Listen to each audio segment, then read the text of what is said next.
और इसको रस्सी से खंभे पर बांध दो और खाना पानी सब बंद करो और रोज इसकी पिटाई करो। सास की आज्ञा हुई और बेटे ने बांध दिया उसे खंभे पर और उसने बड़ी जोर से सखुबाई को बांध दिया। फिर भी सखुबाई को हृदय में पीड़ा नहीं हुई कि मुझे मारा गया और इतनी गालियां दी गई और इतना दुर्व्यवहार किया गया।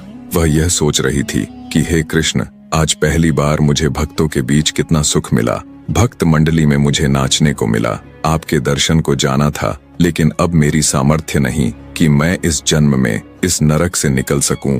हे करुणा निधान, हे दीनों पर दया करने वाले श्री हरि, क्या ऐसा नहीं हो सकता कि मैं आपके दर्शन कर पाऊं इस जन्म में? क्या मैं आपके भक्तों के बीच नहीं नाच सकती?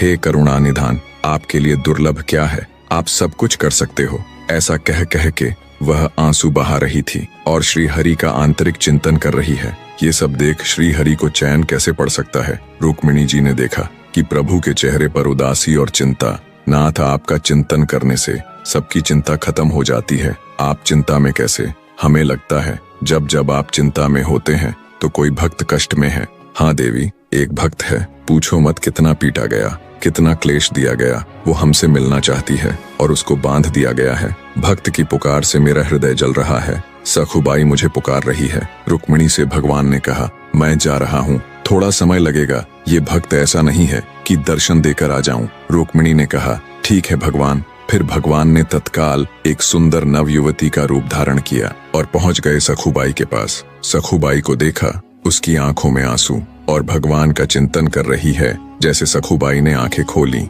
सामने एक सुंदर नवयुवती है और कह रही है, सखुबाई सखुबाई, मैंने सुना तुम पंढरपुर जाना चाहती हो, चलोगी हमारे साथ पंढरपुर? सखुबाई सोचे, कोई हमें प्यार से बोल रहा है, यहाँ तो गालियां और डंडे चल रहे हैं। सखी, मुझ पापिनी के भाग्य में कहाँ कि मैं पंढरपुर प्रभु के पास जा सकूं। सखी, तुम मुझे जानती नहीं हो, मैं तुम्हें बहुत समय से जानती हूँ। तुम हमारी बहुत प्रिय सखी हो। सखुबाई क्या समझे, ये कौन है? मैं तो जानती नहीं। सखी देखो, मैं तुम्हें छोड़ती हूँ, तुम भाग कर जाओ मंडली के साथ। अरे बहन, हमारी सांस फिर पकड़ लेगी। बिल्कुल नहीं, इसकी तुम चिंता ही मत करो। जल्दी जल्दी सखुबाई की रस्सी को खोल दिया और सखुबाई तुरंत वहां से भाग कर गई। इसके बाद ठाकुर जी ने सखुबाई का रूप धारण किया और रस्सी में उसी तरह बंध गए।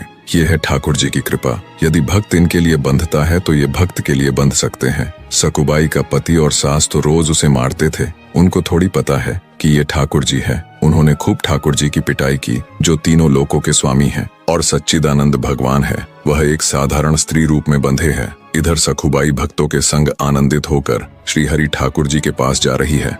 इसके आगे की कहानी अगले भाग में। वीडियो पसंद आया हो तो वीडियो को